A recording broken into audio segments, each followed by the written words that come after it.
టెక్నాలజీలకు ఆవిష్కరణలకు అంతు లేదనుకోవాలా లేక అంతులేని పైత్యం అనుకోవాలో కానీ చైనాలో ప్రెగ్నెంట్ హ్యూమనాయిడ్ అంటూ ఓ రోబోని తయారు చేశారు.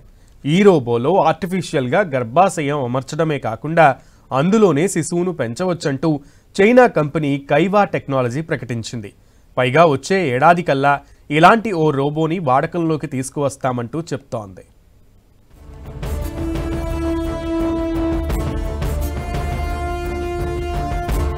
విజ్ఞానం టెక్నాలజీ పేరుతో విపరీతం.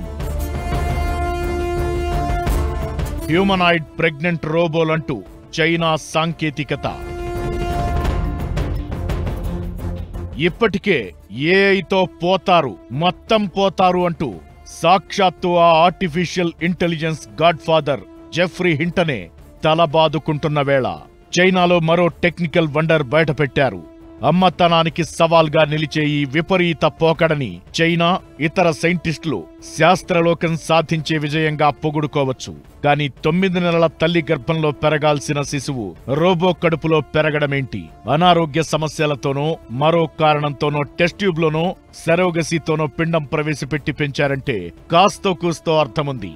కానీ ఏకంగా రోబోల కడుపులో శిశువును పెంచుతామని చైనా కంపెనీ కైవా టెక్నాలజీస్ బయలుదేరింది. గ్వాంగ్జూలో ఉన్న ఈ కంపెనీ 2026 కల్లా కస్టమర్లను కూడా సంపాదిస్తామంటోంది.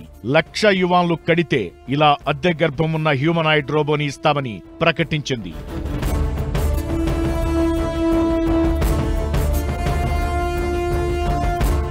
రోబోలు మనుషుల పిల్లల్ని ఎలా కంటాయన్న అనుమానం అక్కర్లేదని కైవా టెక్నాలజీస్ చెబుతోంది.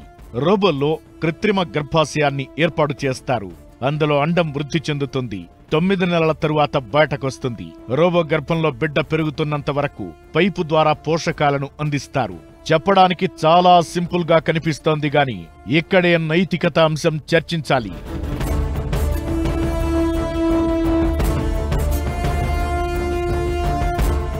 సాధారణంగా తల్లి బిడ్డలకు ఉండే బంధం పేగుబంధంగా చెప్పడానికి ఓ అర్థముంది. తల్లి కడుపులో శిశువుకి అనుసంధానించబడే పేగు ద్వారానే ఆహార పదార్థాలన్నీ చేరతాయి. అదొక్కటే కాదు, ఇప్పుడు చెబుతున్న స్టెమ్ సెల్ థెరపీకి అవసరమైన మూలకణాలు కూడా ఈ పేగులోనే ఉంటాయి. మరి కైవా టెక్నాలజీస్ చెప్పే ఈ హ్యూమనాయిడ్ రోబోలో పెట్టే పైపు తల్లి గర్భంలోని సహజమైన పేగుతో ఎలా సరిపోలుతుందో చూడాలి.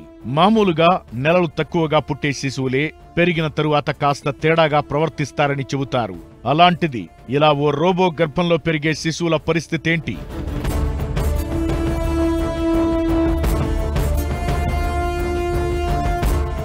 మరోవైపు విజ్ఞానం వెర్రితలలు వేసినప్పుడు వచ్చే అనర్థాలపై ఇప్పటికే హెచ్చరికలు అనేక మార్గాల్లో వస్తున్నాయి. అమెరికాలో AI4 సదస్సులో పాల్గొన్న జెఫ్రీ హింటన్ ఏఐతో మొత్తం మానవాళే తుడిచిపెట్టుకుపోతుందని హెచ్చరించారు.